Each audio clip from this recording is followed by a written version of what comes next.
this lesson we are going to learn to get the Anton back on the ground in one piece. Hopefully. I have the mission paused. Ahead of you are a series of green gates that will help you guide you to the runway on the proper glide path. As you approach the runway, fly through all the gates and try to keep the top of your nose just ahead of the runway threshold. When the mission starts, you will be at a relatively low approach speed of 300 km per hour, as indicated on the airspeed indicator on the left side of the front dash.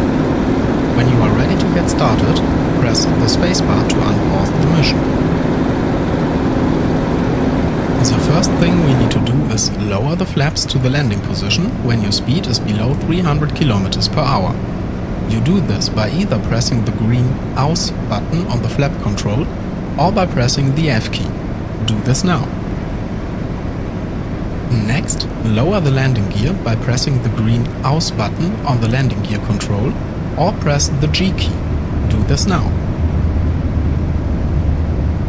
Green lights on the left console indicate your flaps and landing gear are down and ready for landing.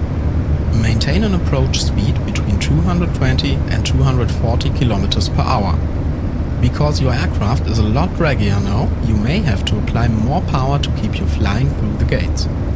Remember to keep your nose just ahead of the runway. You can also try placing the horizontal element of your gun sight over the top bar of the gate after your next one to stay on glide path.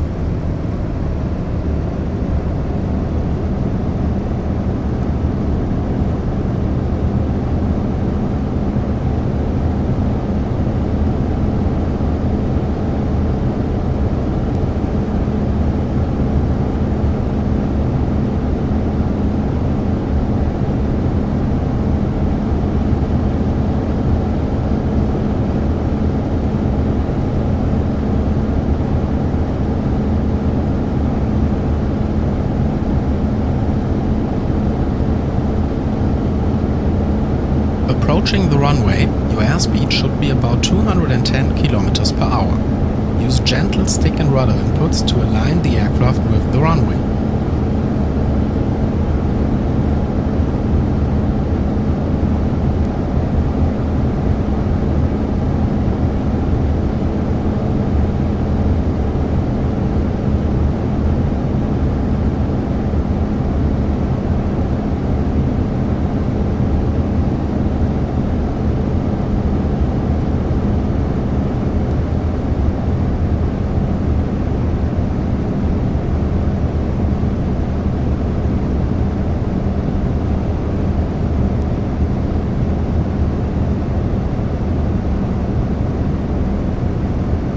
Nearing touchdown, reduce engine RPM to about 1500 and flare the nose for a 3-point landing.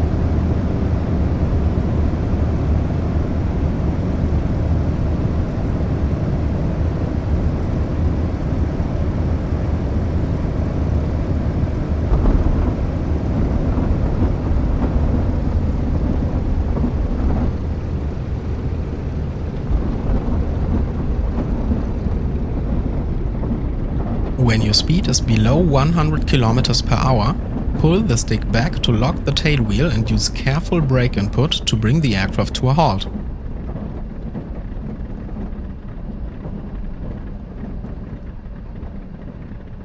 You have landed the Anton. We will leave it up to you to decide how good of a landing it really was. You can end the mission now.